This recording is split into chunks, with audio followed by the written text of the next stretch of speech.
Hello friends, स्वागत है आप सभी का एक बार फिर हमारे YouTube channel amazing GK and current affairs by Urvi पर। दोस्तों, आज मैं आपके लिए लेकर आई हूँ 23 अगस्त 2021 के most important current affair question and answer in Hindi. जी हाँ दोस्तों, आज की इस वीडियो में हम आज के मोस्ट इंपॉर्टेंट करंट अफेयर के क्वेश्चन आंसर डिटेल में पढ़ेंगे। तो दोस्तों, इससे पहले यदि आपने अभी तक हमारे चैनल को सब्सक्राइब नहीं किया है तो सब्सक्राइब करना ना भूलें। साथ ही बेल आइकन पर प्रेस करके ऑल पर भी टिक कर दें, जिससे कि हमारी सभी वीडियो सबसे पहले आप तक पहुँचे। तो चलिए शुरू करते हैं आज की वीडियो। फर्स्ट क्वेश्चन है हमारा, बड़ी संख्या में AK-103 असॉल्ट राइफल को खरीदने के लिए भारत ने किसके साथ करार किया है? तो ये किया गया है रूस देश के साथ में। इमरजेंसी प्रोक्योरमेंट के तहत अपने देश भारत ने रूस के साथ 70,000 AK-103 राइफल खरीदने के लिए समझौता किया है। भारत ने रूस के साथ ये करार रक्षा मंत्रालय की सशस्त्र सेनाओं के लिए किया है। नेक्स्ट है, किस देश के द्वारा 3 चाइल्ड पॉलिसी को मंजूरी दे दी गई है? तो ये किसने? ये चीन ने दी है। चीन देश ने हाल ही में 3 चाइल्ड पॉलिसी को मंजूरी दे दी है। 1979 में जनसंख्या को काबू करने के लिए चीन में एक बच्चा नीति लागू की गई थी। इसके बाद 2016 में एक बच्चा पॉलिसी की जगह 2 चाइल्ड की नीति लागू की गई। और अब क्या हुआ है, 2021 में 3 बच्चों की पॉलिसी को मंजूरी दी गई है।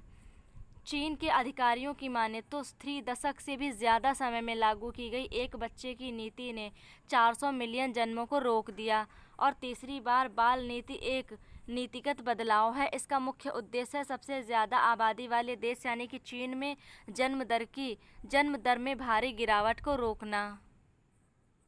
नेक्स्ट है, अफ़गानिस्तान देश के साथ किसने सभी समर्थन निलंबित कर दिए हैं?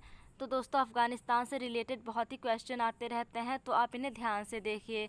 तो अफ़गानिस्तान देश के साथ किसने सभी समर्थन निलंबित किए हैं? तो ये किए हैं नाटो ने। अफ़गानिस्तान पर तालिबान ने कब्जा कर लिया, जिसके बाद वहां के राष्ट्रपति भी देश छोड़कर संयुक्त अरब अमीरात भाग गए। इन सबके बीच अफ़गानिस्तान के साथ नाटो ने सभी समर्थन भी निलंबित कर दिए हैं। और नाटो की फुल फॉर्म क्या है? North Atlantic Treaty Organization. Next है, अफगान शरणार्थियों को अस्थायी रूप से पनाह देने की घोषणा किसने की है? तो ये किस देश ने की है? ये UAE ने की है। अफगान को अस्थायी रूप से पनाह देने की घोषणा संयुक्त अरब अमीरात के द्वारा कर दी गई है। तालिबान के द्वारा अफ़गानिस्तान पर कब्जा करने के बाद अब वहाँ का नाम भी बदलकर इस्लामिक एमिरेट्स ऑफ अफ़गानिस्तान कर दिया गया है। तो ये नाम आप याद रखिए, एग्ज़ाम के लिए मोस्ट इम्पॉर्टेंट है। नेक्स्ट भी अफ़गानिस्तान से रिलेटेड है। अफ़गानिस्तान के नए राष्ट्रपति कौन बने हैं? तो ये कौन बने हैं? ये मुल्ला अब्दुल गनी बरादर बने हैं। तो मुल्ला अब्दुल गनी बरादर तालिबान के प्रमुख हैं, जिन्हें हाल ही में अफ़गानिस्तान का नया राष्ट्रपति बनाया गया है। किस देश के वैज्ञानिकों ने पृथ्वी से डायनासोर को ख़त्म करने वाले एस्टेरॉयड को खोज लिया है? तो ये किसने? ये मैक्सिको ने खोजा है। जिस उल्का पिंड से पृथ्वी से डायनासोर को समाप्त कर दिया गया, वह मैक्सिको के वैज्ञानिकों ने मैक्सिको के चिकसुलोब में पाया है। 90 मील चौड़े इस पत्थर ने दुनिया से डायनासोर को हमेशा के लिए ख़त्म कर दिया। पत्थर की जांच करने के बाद पता चला है कि पत्थर में कार्बन डाइऑक्साइड की मात्रा काफ़ी ज़्यादा थी। ये उल्कापिंड किन परिस्थितियों में टकराया है, इसकी जांच अभी चल रही है और ये अभी तक पता नहीं चल पाया है। मैक्सिको की राजधानी जान लेते हैं। राजधानी है मैक्सिको सिटी और करेंसी है मैक्सिकन पेसो। नेक्स्ट क्वेश्चन है हमारा, भूविज्ञान के क्षेत्र में सहयोग के लिए केंद्रीय मंत्रिमंडल ने भारत के साथ किस देश के बीच समझौते को मंजूरी दी है? तो ये किसको दिया है? ये USA यानी कि अमेरिका।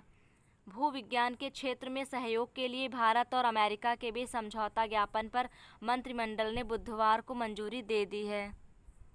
पूर्वी हिमालय क्षेत्र व लद्दाख में शैल संरचना से जुड़े भूगर्भीय ज्ञान को इससे काफ़ी ज़्यादा बढ़ावा मिलेगा, जिसके साथ किसके साथ हुआ है? अमेरिका के साथ समझौता हुआ है। नेक्स्ट है, आतंकवाद के पीड़ितों को अंतर्राष्ट्रीय स्मरण और श्रद्धांजलि दिवस कब मनाया गया?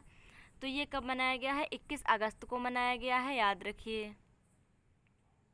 आतंकवाद के पीड़ितों को स्मरण करने और श्रद्धांजलि देने के लिए संयुक्त राष्ट्र के द्वारा हर साल 21 अगस्त को आतंकवाद के पीड़ितों का अंतर्राष्ट्रीय स्मरण और श्रद्धांजलि दिवस मनाया जाता है। पूरे विश्व में आतंकवाद के कारण घायल, मौत का शिकार हुए लोगों, उससे प्रभावित लोगों को सम्मान देने और समर्थन व मदद करने के लिए हर साल ये दिवस मनाया जाता है।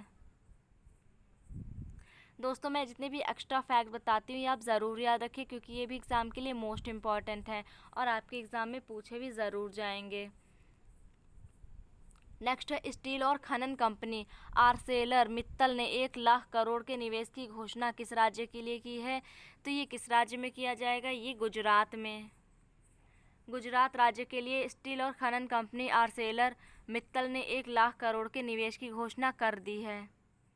लक्ष्मी मित्तल के द्वारा इस कंपनी की स्थापना कब की गई थी? 2006 में, और वर्तमान में सीईओ भी लक्ष्मी मित्तल हैं। इसका हेडक्वार्टर कहाँ है? लक्जमबर्ग में है। नेक्स्ट क्वेश्चन है, विश्व वरिष्ठ नागरिक दिवस कब मनाया गया? तो ये भी मनाया गया है 21 अगस्त को। सभी वृद्ध लोगों को प्रभावित करने वाले मुद्दों के बारे में जागरूकता फैलाने के लिए प्रतिवर्ष 21 अगस्त को विश्व स्तर पर विश्व वरिष्ठ नागरिक दिवस मनाया जाता है। बुजुर्ग लोगों को सम्मान देने के अलावा वर्तमान समस्याओं के बारे में लोगों को जागरूकता बढ़ाना ही इस दिवस को मनाने का मुख्य उद्देश्य है। दोस्तों, इस वीडियो का एक एक प्रश्न आपके एग्ज़ाम के लिए बहुत ही ज़रूरी है, इसलिए आप वीडियो को स्किप ना करके लास्ट तक ज़रूर देखिए। छोटे कारोबारियों के लिए कि सोशल मीडिया कंपनी ने स्मॉल बिजनेस लोन इनिशिएटिव पहल की शुरुआत की? तो ये की है किसने? फेसबुक ने। सोशल मीडिया कंपनी फेसबुक ने छोटे व्यवसायों के लिए व्यावसायिक ऋण को आसान बनाने के उद्देश्य से स्मॉल बिजनेस लोन इनिशिएटिव पहल की शुरुआत की। इस पहल के तहत फेसबुक की तरफ से सभी छोटे कारोबारियों को 5 से 50 लाख तक का लोन दिया जाएगा। भारत के 200 शहरों में छोटे कारोबारियों के लिए फेसबुक ने 20 अगस्त 2021 से इस पहल की शुरुआत की। लोन देने के लिए फेसबुक कंपनी ने वित्तीय कंपनी इंडिफी के साथ साझेदारी करी है। पुणे स्टेडियम का नाम किसके नाम पर रखा गया? तो ये रखा गया है नीरज चोपड़ा के नाम पे। आर्मी स्पोर्ट्स इंस्टीट्यूट के परिसर में स्थित स्टेडियम का नाम किसके नाम पर? नीरज चोपड़ा के नाम पर रखे जाने की घोषणा हुई है। नीरज चोपड़ा ने टोक्यो ओलंपिक 2020 में गोल्ड मेडल जीतकर इतिहास रच दिया है।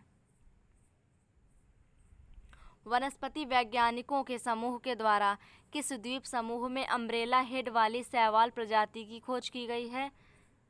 तो ये कहाँ? अंडमान निकोबार में।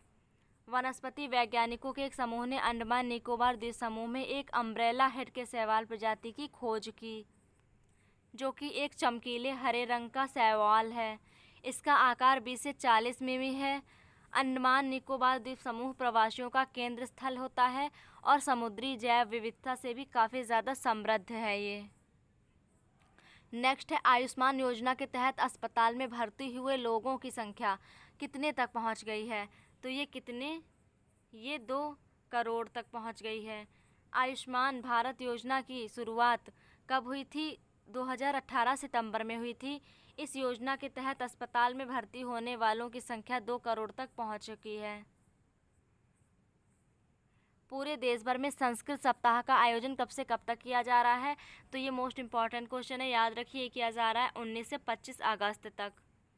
19 से 25 अगस्त तक पूरे देश में संस्कृत सप्ताह मनाया जा रहा है, जो कि प्राचीन भाषा संस्कृत को बढ़ावा देने और इसे लोकप्रिय बनाने के लिए मनाया गया है।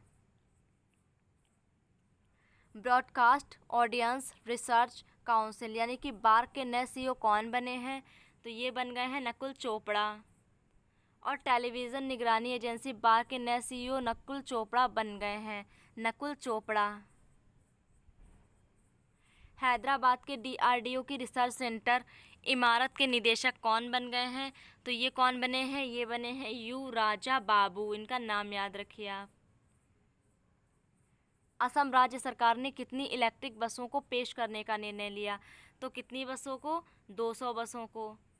असम राज्य सरकार ने हाल ही में 200 इलेक्ट्रिक बस और 100 CNG बसों को पेश करने का निर्णय लिया है।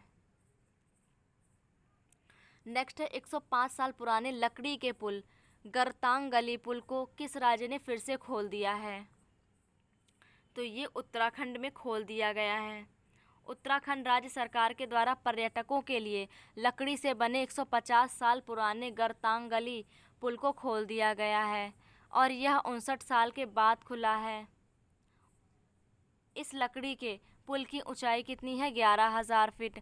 और 1962 में भारत चीन युद्ध के बाद इस पुल को पर्यटकों के लिए बंद कर दिया गया था और जिसके बाद उत्तराखंड सरकार ने अब पुल खोलकर पर्यटकों को खुशखबरी दे दी है।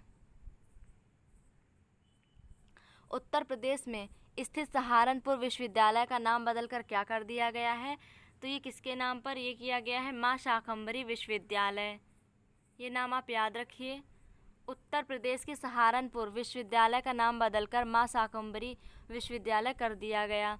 इसके अलावा अलीगढ़ का नाम बदलकर हरिगढ़ करने का प्रस्ताव भी पेश कर दिया गया है, जो कि जल्द ही बदल दिया जाएगा। जम्मू कश्मीर में किसने 5 ट्रामा केयर एम्बुलेंस की शुरुआत की? तो ये किसने की है? ये राजनाथ सिंह जी ने की है। हमारे रक्षा मंत्री राजनाथ सिंह ने जम्मू कश्मीर में 5 ट्रामा केयर एम्बुलेंस की शुरुआत की है, जो कि एक एनजीओ के द्वारा की गई है। इन एम्बुलेंस को नियंत्रण रेखा के पास तैनात किया जाएगा। और जम्मू कश्मीर के उपराज्यपाल कौन है? मनोज सिन्हा हैं। नेक्स्ट है आर्थिक विकास संस्थान के नए अध्यक्ष कौन बने हैं? तो ये कौन बने हैं? नंद किशोर सिंह बने हैं। 15वें वित्त आयोग के अध्यक्ष नंद किशोर सिंह को आर्थिक विकास संस्थान सोसाइटी के नए अध्यक्ष के रूप में नियुक्त किया गया। पूर्व प्रधानमंत्री मनमोहन सिंह के स्थान पर इन्होंने पदभार ग्रहण किया है। इलेक्ट्रिक वाहन वाला देश का पहला राजमार्ग कौन सा बन गया है? तो ये कौन बन गया है? ये दिल्ली चंडीगढ़ राजमार्ग। भारी उद्योग मंत्रालय के द्वारा फेम 1 योजना के तहत स्टेशन नेटवर्क की स्थापना भारत हैवी इलेक्ट्रिकल्स लिमिटेड ने किया है। सौर आधारित इलेक्ट्रिक वाहन चार्जिंग स्टेशन के नेटवर्क के साथ देश का पहला EV friendly highway Delhi Chandigarh राजमार्ग बन गया है। इसके अलावा इलेक्ट्रिक वाहनों का इस्तेमाल सबसे ज़्यादा कहाँ होता है? तो ये होता है उत्तर प्रदेश में। दोस्तों मैं आपको बता दूं कि वीडियो के अंत में कल का क्विक रिवीजन भी है, जो कि आपके एग्ज़ाम के लिए मोस्ट इम्पॉर्टेंट है, इसलिए आप वीडियो को अंत तक ज़रूर देखिए। किस राज्य के मुख्यमंत्री के द्वारा ICT की आधारशिला रखी गई? तो ये कहाँ रखी गई है? ये ओडिशा में। हाल ही में उड़ीसा राज्य के मुख्यमंत्री नवीन पटनायक के द्वारा ICT की आधारशिला रखी गई है। तो दोस्तों ये थे हमारे आज के मोस्ट इम्पॉर्टेंट करंट अफेयर। अब हम कल का एक रिवीजन करेंगे। शुरू करते हैं कल का रिवीजन। विश्व मच्छर दिवस 20 अगस्त को मनाया गया।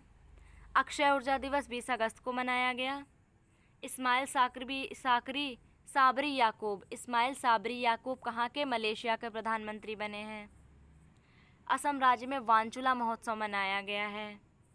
कपड़ा मंत्रालय ने लोक तथा जनजातीय कला चित्रों पर अंतर्राष्ट्रीय प्रदर्शनी का उद्घाटन कहाँ किया है? दिल्ली में। चीन देश के द्वारा ऑनलाइन गोपनीयता कानून पारित किया गया। इंडियन बैंक के नए MD CEO कौन बने हैं? शांतिलाल जैन बने हैं। पश्चिम बंगाल राज्य की सरभजा और सरपुरिया मिठाइयों को GI टैग मिला है। हाल ही में जारी की गई रिपोर्ट के मुताबिक क्रिप्टो करेंसी अपनाने के मामले में भारत दूसरे स्थान पर रहा है। WHO ने भारत में नकली कोविशील्ड टीकों पर मेडिकल अलर्ट जारी किया है। WHO यानी कि विश्व स्वास्थ्य संगठन ने। सूचना और प्रसारण मंत्रालय ने नए सचिव कौन बने हैं? अपूर्व चंद्र बने हैं। भारतीय रिजर्व बैंक ने वित्तीय समावेशन सूचकांक जारी किया है। जम्मू कश्मीर में कारीगरों और बुनकरों के लिए कार खंडर योजना का अनावरण किया गया। संयुक्त राष्ट्र शांत सैनिकों की सुरक्षा में सहायता के लिए यूनाइटेड अवेयर तकनीक को शुरू करने की घोषणा हमारे विदेश मंत्री ने की है। कौन है? जयशंकर हैं। भारतीय नौसेना ने वियतनाम देश की नौसेना के साथ दक्षिण चीन सागर में अभ्यास शुरू किया है। लंबे समय से घरेलू क्रिकेट खेलने वाले भारतीय खिलाड़ी मनन शर्मा ने संन्यास की घोषणा कर दी है। किसने? मनन शर्मा ने। भारत के पहले स्मॉग टावर का उद्घाटन कहाँ? दिल्ली में किया गया। किसने किया है? वहाँ के मुख्यमंत्री अरविंद केजरीवाल ने। भूतपूर्व प्रधानमंत्री राजीव गांधी की जयंती के उपलक्ष्य में सद्भावना दिवस 20 अगस्त को मनाया गया। भारत के साथ बांग्लादेश को केंद्रीय मंत्रिमंडल ने आपदा प्रबंधन पर समझौता ज्ञापन को मंजूरी दे दी है। भारत और ब्रिटेन के बीच कोंकण एक्सरसाइज 2021 का आयोजन हुआ। The house that Ji built पुस्तक किसने लिखी है? सुरभि दाहिया ने लिखी है। तो दोस्तों यहीं पर हमारा क्विक रिवीजन भी समाप्त होता है और आज की इस वीडियो में हमने देखिए आज के मोस्ट इम्पॉर्टेंट करंट अफेयर जो कि मैंने डिटेल में आपको बताए हैं। तो आशा करती हूँ वीडियो आपको पसंद आई होगी और आपके लिए काफ़ी ज़्यादा हेल्पफुल रही होगी। आपको वीडियो कैसी लगी हमें कमेंट करके ज़रूर बताइए। साथ ही वीडियो पसंद आई है तो लाइक शेयर करना ना भूलिए और चैनल पर नए हैं तो सब्सक्राइब भी ज़रूर कर दीजिए जिससे कि हमारी वीडियो सबसे पहले आप तक पहुँचे। तो चलिए दोस्तों मिलते हैं नेक्स्ट वीडियो में। धन्यवाद।